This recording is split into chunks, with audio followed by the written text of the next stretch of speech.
नमस्कार, मनी गुरु की इस खास पेशकश में आप सभी का स्वागत है। मैं हूं स्वाति रायना। मौजूदा बाजार में क्या आपको और निवेश करना चाहिए या फिर कुछ मुनाफा वसूली करें? एसेट एलोकेशन से कैसे पोर्टफोलियो का संतुलन बनाएं? किस फंड में एसआईपी से बना सकते हैं पैसा और एसआईपी एक मुश्त? क्या है सही स्ट्रैटेजी? हमारे साथ खास मेहमान है इसी पर चर्चा करने के लिए। सबसे पहले परिचय करा देते हैं चेतन शेनॉय, हेड प्रोडक्ट आनंद राठी वेल्थ से। चेतन, बहुत स्वागत करते हैं आपका मनी गुरु के आज के इस खास कार्यक्रम में। और जानना बेहद जरूरी है कि अभी मार्केट, मौजूदा जो बाजार है उसमें किस तरीके के इंडिकेशंस इन्वेस्टर्स को मिल रहे हैं और क्या उनकी रहनी चाहिए सही स्ट्रैटेजी पर। बाजार ने हाईज कई बार टच किए चेतन, लेकिन इस बार की जो तेजी है बाजार की वो क्यों सबसे खास है? स्वाति जी, अभी इस बार की जो तेजी है इसमें खासियत ये है कि काफी सारी चीजों का साथ में हो रहा है। तो पहली चीज तो ये है कि ये तीसरा साल होगा जब भारत सबसे तेज गति से बढ़ने वाला अर्थव्यवस्था होगा। सो ये एक एश्योरेंस है वर्ल्ड को कि ये तीसरा साल हो रहा है और इस वजह से काफी सारा अट्रैक्टिवनेस आ रहा है इंडिया की तरफ। और बाकी देश जो हैं जो वो अभी भी लैग बिहाइंड कर रहे हैं और एक सर्टेन इंग्लिश में जो वर्ड है TINA factor, there is no other alternative, वो इंडिया की तरफ आ रहा है। और India is turning out to be the country जहां ज्यादातर लोग कंसिडर कर रहे हैं एलोकेट करने का पैसा। दूसरी चीज जो ये है कि आप अगर इंडिया का टैक्स कलेक्शन देखने जाए साल भर साल, डायरेक्ट टैक्स कलेक्शन और इनडायरेक्ट टैक्स कलेक्शन दोनों आप लेटेस्ट वाला नंबर देखोगे तो आप समझोगे कि लगभग 10-15% का ग्रोथ है डायरेक्ट टैक्स कलेक्शन में। इनडायरेक्ट टैक्स कलेक्शन में भी पिछले महीने का भी आप देखोगे तो सबसे ज्यादा टैक्स कलेक्शन है compare to last year. This year we saw 15% growth in tax collection in indirect tax. आप अगर एफआईआई फ्लो के पॉइंट ऑफ व्यू से देखोगे तो एवरेज जो एफआईआई का एलोकेशन है इंडियन इक्विटी के अंदर वो लगभग 21% रहा है। लॉन्ग टर्म की मैं बात कर रहा हूँ and comparison to the long term 21%, क्योंकि लास्ट ईयर उन्होंने रिडम्पशन किया क्योंकि वो यूएस और बाकी देशों के वजह से थोड़े रिस्क ऑफ मोड में थे। तो वो वजह से उनका average allocation into Indian equity 19% हो गया है, 19-19.5% हो गया है। तो अभी वो वापस बिल्ड करना चाह रहे हैं और इस महीना आप देख रहे हो कि 30-40 हजार करोड़ वापस इंडियन इक्विटी में आया है। और डीआईआई जो है हम जानते ही हैं कि 17,000 करोड़ का तो एसआईपी बुक बन गया है, हर महीना रिकॉर्ड हो रहा है इनफ्लो का। सो ये सब जो 4-5 फैक्टर्स हैं जो मैंने बोले, इसके अलावा एक और फैक्टर स्वाति जी जो मैं बोल रहा था जो बहुत जरूरी है जानना हमारे दर्शकों के लिए कि चुनाव से 6 महीने पहले हमने लगभग पिछले 5 चुनाव से पहले देखा, 1999 से लेके 2019 तक का हर इलेक्शन में, इलेक्शन से 6 महीने पहले मार्केट बहुत ही बड़ा उछाल दिखाता है। ऑन एन एवरेज 13 से 15% का उछाल दिखाता है।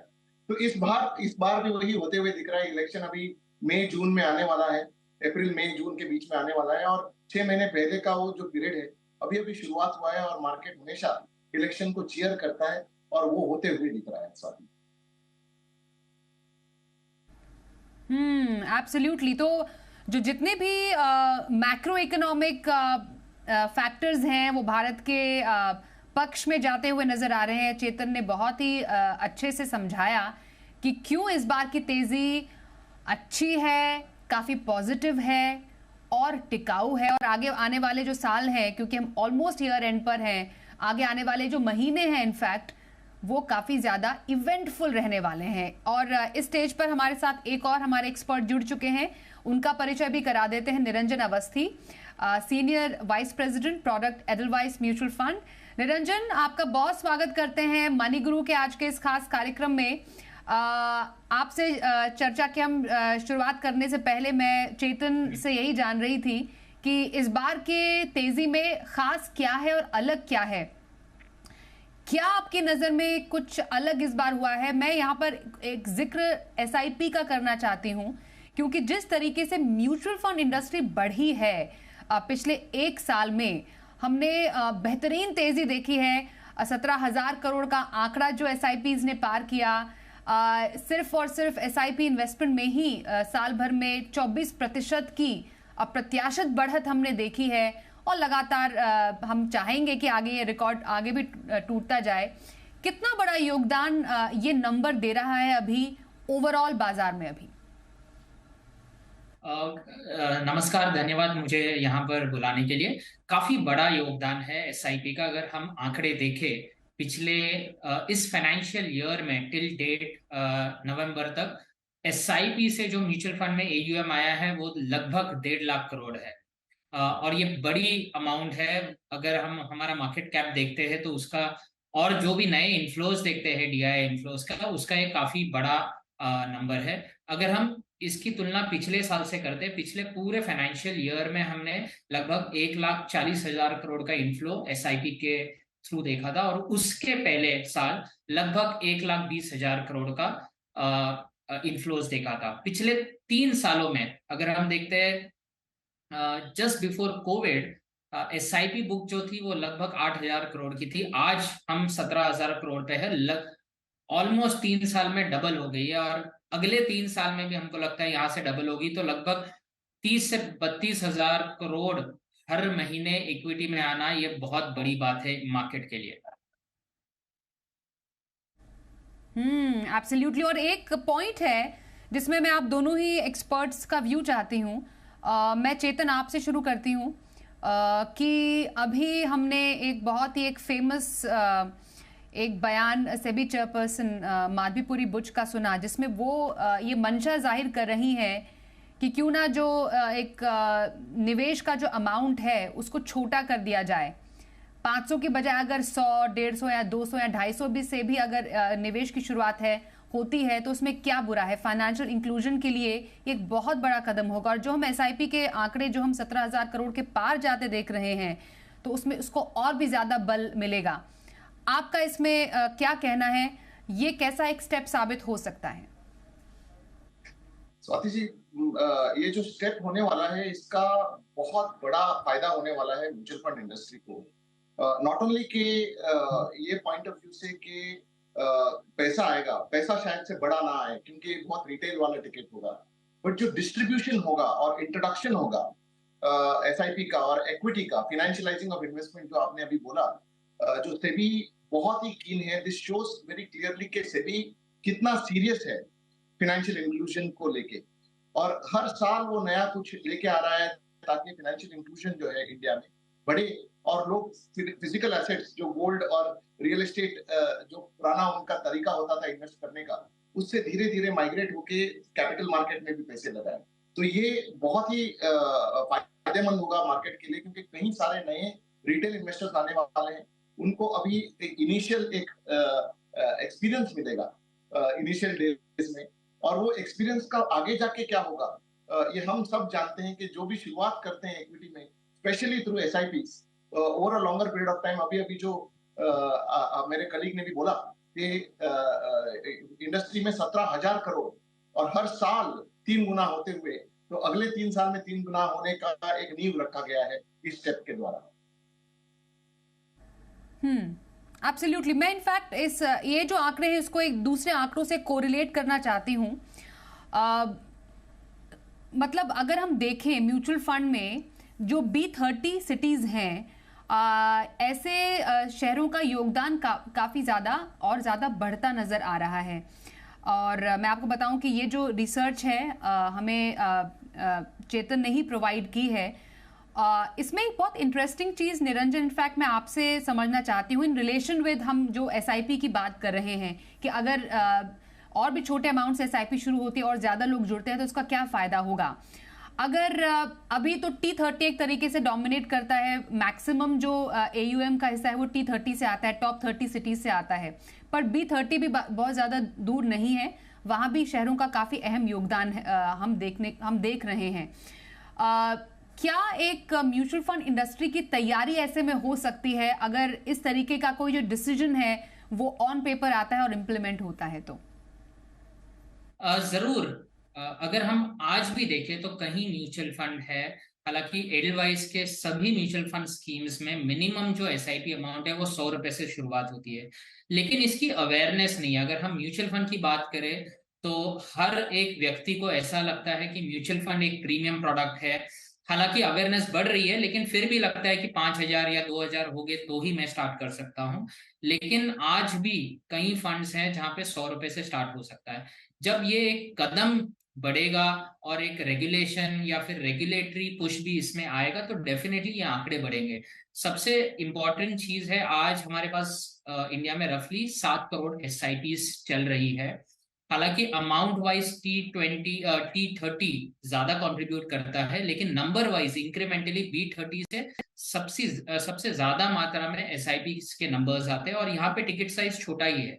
और अगर छोटा हो और अगर प्रमोट करें तो डेफिनेटली ये 7 करोड़ जो है SIP अकाउंट्स और 3 करोड़ जो यूनिक इन्वेस्टर्स SIP या म्यूचुअल फंड से जुड़े हैं, ये नंबर डेफिनेटली यहाँ से डबल हो सकता है अगले 3 से 5 सालों में। सो इसमें जो योगदान है, सैचुराइजेशन जो SIPs का माननीय चेयरमैन माधवीपुरी बुच ने जो चलाया है कि 250 रुपए या उसके कम की अमाउंट की SIP हो और ज्यादा से ज्यादा लोग इसमें जुड़े, तो इसका डेफिनेटली फायदा ये आंकड़े जो है नंबर ऑफ SIPs और रिटेलाइजेशन ऑफ म्यूचुअल फंड्स में जरूर इसकी मदद होगी मेरे हिसाब से।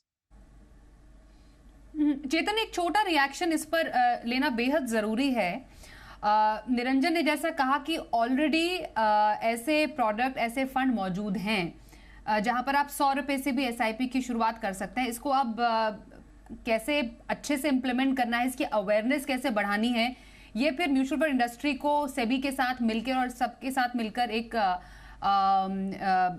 करना पड़ेगा, एक स्टेप लेना पड़ेगा इसके लिए। बट मोस्ट इंपॉर्टेंटली अभी भी जो एक व्यक्ति अगर मानिए 500 रुपए की SIP शुरू करता है, क्या वो वाकई उस 500 रुपए की SIP को लंबे टर्म के लिए क्या होल्ड करके रखता है कि नहीं रखता है, ये बहुत इंपॉर्टेंट है। तो वही व्यक्ति अगर मानिए नया इन्वेस्टर जुड़ता है, 250 या 100 रुपए की SIP करे, लेकिन वो उस SIP की जर्नी को लंबी अवधि तक बनाए रखे, इसको सुनिश्चित करने के लिए क्या करना होगा?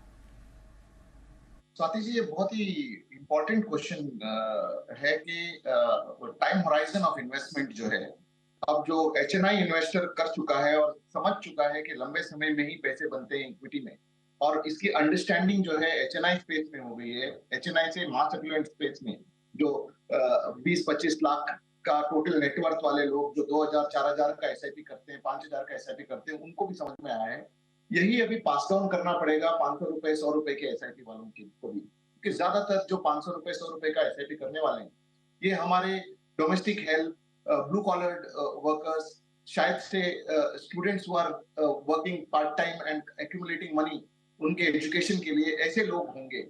तो सेबी का जो ये स्टेप है, जैसे आपने बोला, इनको सेबी को और एम्फी जो म्यूचुअल फंड बॉडी है, दोनों को साथ मिलके वो वाला काम करना पड़ेगा जो म्यूचुअल फंड सही है वाले प्रोग्राम में हुआ है।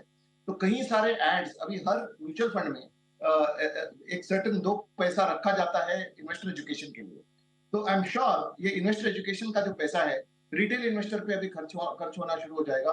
तो एडवर्टाइजमेंट का जो मीडियम भी है, चाहे वो दूरदर्शन में हो या कहीं और मीडियम्स हो जो आज शायद से ये मात्रा में नहीं हो रही होंगी, उधर एडवर्टाइजमेंट करके एजुकेट करना पड़ेगा इन्वेस्टर्स को और ये कैटेगरी ऑफ इन्वेस्टर्स को कि म्यूचुअल फंड कैसे इन्वेस्ट करना चाहिए, क्या अवधि के लिए इन्वेस्ट करना चाहिए, कैसे पेशेंस रखना चाहिए। जो ऑलरेडी एक सर्टेन मीडियम से हो रहा है, ये वाले ब्लू कॉलर मीडियम वालों के लिए भी अभी ये एडवर्टाइजमेंट्स और मीडियम राइट मीडियम द्वारा पुश करना पड़ेगा।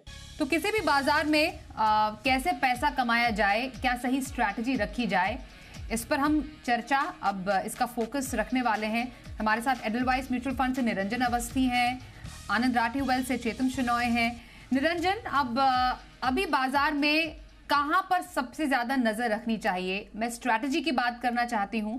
ऑलरेडी जिनके लॉन्ग टर्म पोर्टफोलियोज हैं या जो भी पैसा लगाना चाहते हैं, वो जानना चाहते हैं कि अभी सही तरीका क्या है। SIP से पैसे और जोड़ें, नई SIP करें, कुछ मुनाफा वसूली करें, सही स्ट्रैटेजी रहे क्या अभी?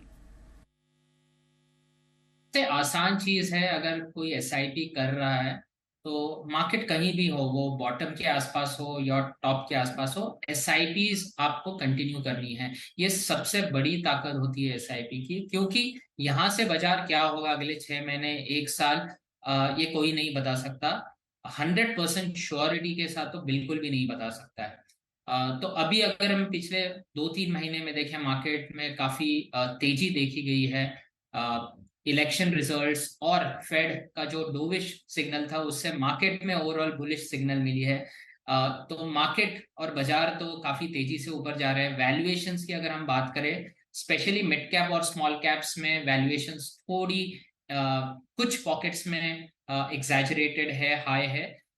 लेकिन लार्ज कैप साइड में वैल्यूएशंस अगर हम देखें तो लॉन्ग टर्म एवरेज से आसपास या थोड़ा ही ऊपर है।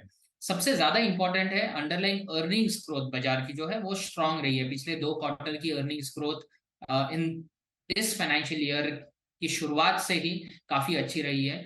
तो पिछले 2-3 साल और अगले 2-3 साल तक हमें दिख रहा है कि अर्निंग्स ग्रोथ जरूर रहेगी। तो ये देखते हुए तो डेफिनेटली अगर किसी की आज एसआईपी चल रही है तो डेफिनेटली उसे कंटिन्यू करे, मार्केट को टाइम करने की कोशिश ना करे। अगर कोई नई एसआईपी स्टार्ट करना चाहता है तो स्मॉल कैप और मिड कैप में अगर करना है तो आपकी जो अवधि है या टेन्योर है वो लंबा होना चाहिए, 7 से 10 साल। उसके नीचे अगर 5 या 7 साल से कम टेन्योर की एसआईपी कोई इक्विटी में करना चाहता है तो मल्टी कैप एक अच्छी कैटेगरी है, क्योंकि वहां पे आपको मिड कैप और स्मॉल कैप का भी फ्लेवर मिलेगा, लेकिन अलोंग विद लार्ज कैप। क्योंकि अगर मिड कैप और स्मॉल कैप में कुछ वोलेटिलिटी आगे जाकर दिखती है बिकॉज वैल्यूएशन हायर है, तो लार्ज कैप से आपको थोड़ी राहत मिल सकती है। तो मल्टी कैप फंड्स में नए निवेशक जो एसआईपी कर रहे हैं तो मल्टी कैप फंड्स की ओर देखिए। बैलेंस एडवांटेज फंड्स भी एक अच्छी कैटेगरी। अगर कोई फर्स्ट टाइम इन्वेस्ट कर रहा है या फिर वोलेटिलिटी से डर रहा है मार्केट के, या बाजार काफी तेजी के बाद कुछ करेक्शन जरूर हम देखते हैं, तो ऐसे इन्वेस्टर्स बैलेंस एडवांटेज फंड्स में भी एसआईपी कर सकते हैं। बिल्कुल। तो हर किसी के लिए बाजार में सब कुछ है। मल्टी कैप का जिक्र किया निरंजन ने। बैलेंस एडवांटेज फंड एक ऐसी कैटेगरी है जिसमें इक्विटी डेट दोनों का आपको फ्लेवर मिलता है। तो अपने लिए आप सही फंड चुनिए और सही लक्ष्य रखिए और उसके अकॉर्डिंगली स्ट्रैटेजी बनाइए। पर इंपॉर्टेंट जो जिसका जिक्र निरंजन ने किया, चेतन, फेड ने एक कमेंट्री दी और बाजार बिल्कुल स्काई रॉकेट हुआ। उससे पहले ही बाजार का मूड तो बहुत अच्छा था और उस पर 4 चांद लगा दिए फेड की कमेंट्री ने। और अब सबसे बड़ा सवाल यही है जो भारत में भी हर कोई जानना चाहता है कि फेड ने तो कह दिया कि 2024 रेट कटौती का साल होगा, भारत के लिए समय कब आएगा? स्वाति जी, बिल्कुल ये जो न्यूज है ये दिवाली का पटाखे की तरह फटा है और लोग इसको सेलिब्रेट कर रहे हैं। लेकिन ये हमारे हिसाब से ये second half of next year को होने वाला है। फर्स्ट हाफ को नहीं लग रहा है हमें कि होगा, क्योंकि वो इन्फ्लेशन को 2% के आसपास लेके आना चाहेंगे। मैं फेड की बात कर रहा हूँ। और उसके बाद रेट का काटने का बात हो रहा है, तो लगभग 2 से 3 25 बेसिस पॉइंट्स के रेट कट होने की एक्सपेक्टेशन है। और हमें ये भी याद रखने की जरूरत है कि उनका रेट ऑल टाइम हाई पे चल रहा है आज के दिन पे, जो उनके देश ने लगभग पिछले 2 डेकेड में नहीं देखा था, 26 साल के आसपास तक नहीं देखा हुआ था। तो यूएस में वो रेट कटिंग जो है वो ऑल टाइम पीक से होने वाला है, तो ये हमें याद रखना बहुत जरूरी है। बट ये जो ट्रेंड रिवर्सल है कि रेट हाइक से रेट कट के तरफ जाने वाला है, इसको सेलिब्रेट किया जा रहा है मार्केट में। हमारे तरफ अगर आरबीआई की अगर आप बात करेंगे तो आरबीआई ने अब तक कोई इंडिकेशन दिया नहीं है, क्योंकि आरबीआई का टारगेट है 4% इन्फ्लेशन का, और आप लेटेस्ट प्रिंट देखोगे तो 4.75 के आसपास है। हमें लगता है जब तक वो इन्फ्लेशन को 4 के आसपास या 4 से नीचे नहीं देखेंगे तब तक रेट कट का बात नहीं चलेगा इंडिया में। स्पेशली गिवन दैट हमारे गवर्नर को आजकल बहुत अप्रिसिएशन मिला है, इंटरनेशनल फोरम से भी कई सारे अवार्ड्स मिले हैं। तो he will want to be prudent, he will want to be following inflation को बहुत क्लोजली वो वॉच करना चाहेंगे, और इन्फ्लेशन जब 4% से कम होगा तभी वो रेट कट करना चाहेंगे। तो इंडिया में भी सेकेंड हाफ में ही एक्सपेक्ट कर सकते हो आप रेट कट। और एल नीनो का जो इफेक्ट है, जो पिछले साल हमने देखा था, वो उसका एक्सपेक्टेशन अभी भी है कि अगले साल भी देखा जा सकता है। तो आई एम श्योर आरबीआई देखना चाहेगा जून जुलाई तक कि मॉनसून कैसे चल रहा है, और उसके बाद डिसाइड करना चाहेगा रेट कट का, क्योंकि एक बार रेट कट शुरू करने के बाद उसको वापस बढ़ाने का मतलब नहीं बनता। तो I think it's not going to be पहले साल के पहले हिस्से में नहीं होगा, सेकेंड हिस्से में very likely to happen, depending on monsoon और इन्फ्लेशन 4% से नीचे हो तो होगा सेकेंड हाफ। इनफैक्ट चेतन, मैंने क्योंकि निरंजन से भी सवाल पूछा था, आपका व्यू पॉइंट बहुत जल्दी लेना जरूरी है। वेरी क्विकली, आपकी नजर में कौन सी कैटेगरीज अभी निवेश के लिए सही? बिल्कुल, आई थिंक पहली चीज तो ये है कि एक certain large cap, mid cap, small cap prudence या रूल फॉलो करना बहुत जरूरी है इन्वेस्टमेंट के लिए।